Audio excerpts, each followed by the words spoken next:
Hi, I'm Simon Blake, and I'm represented by Newton Landry Management. It's a beehive, Emmanuel thought from the windows of the carriage, while crowds of every kind slipped around him.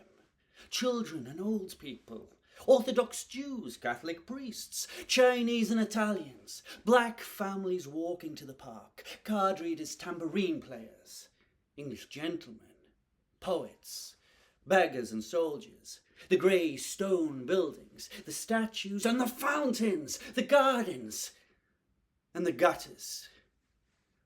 It's everything, and the opposite of everything, all at the same time. It's completely shameless, and yet completely sublime. It's his first time in New York.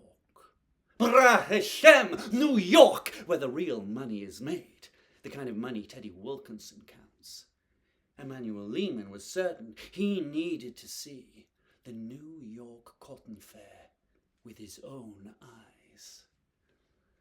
But an arm remains an arm, even at 40, and within 3 hours Emmanuel was on his way.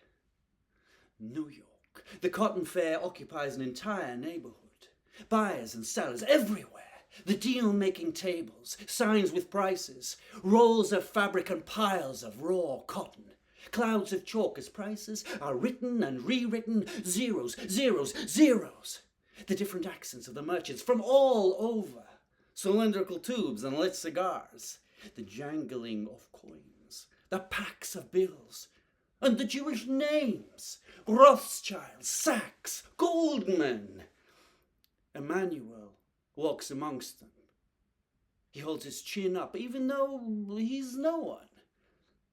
Because he knows very well that backing up his last name, down there in Alabama, are 2,500 wagons a year of raw cotton. I have a problem with Hashem's decision. Why massacre the children of Egypt who were innocent? I have a problem with all of the plagues. In my opinion, Hashem, instead of wasting time with plagues, should have simply killed the Pharaoh. But I am one of the chosen people.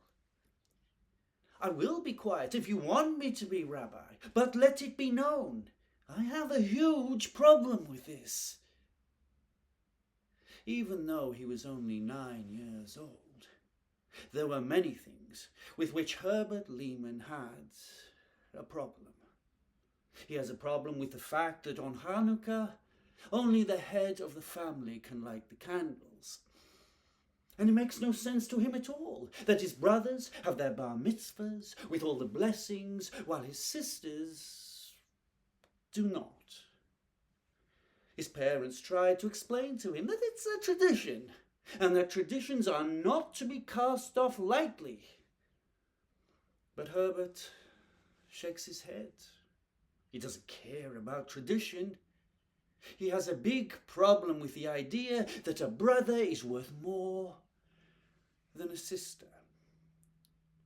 In short, Herbert Lehman wanted things to be fair.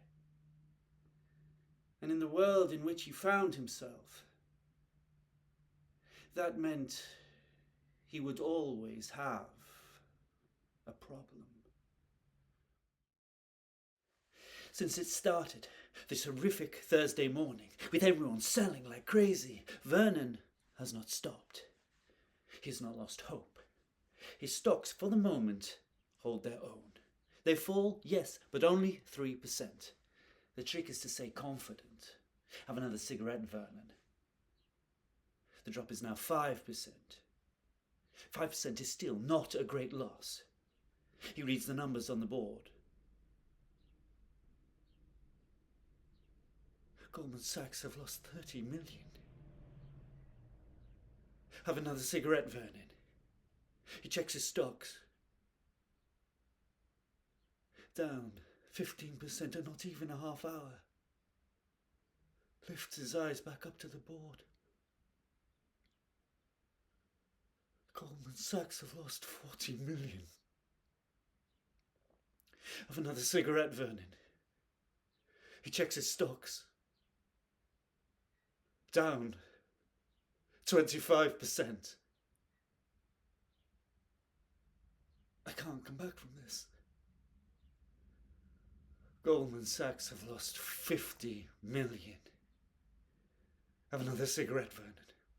Down 27%, down 30%. Have another cigarette, Vernon. Down 37%. I can't come back from this. Vernon is the second stockbroker to kill himself.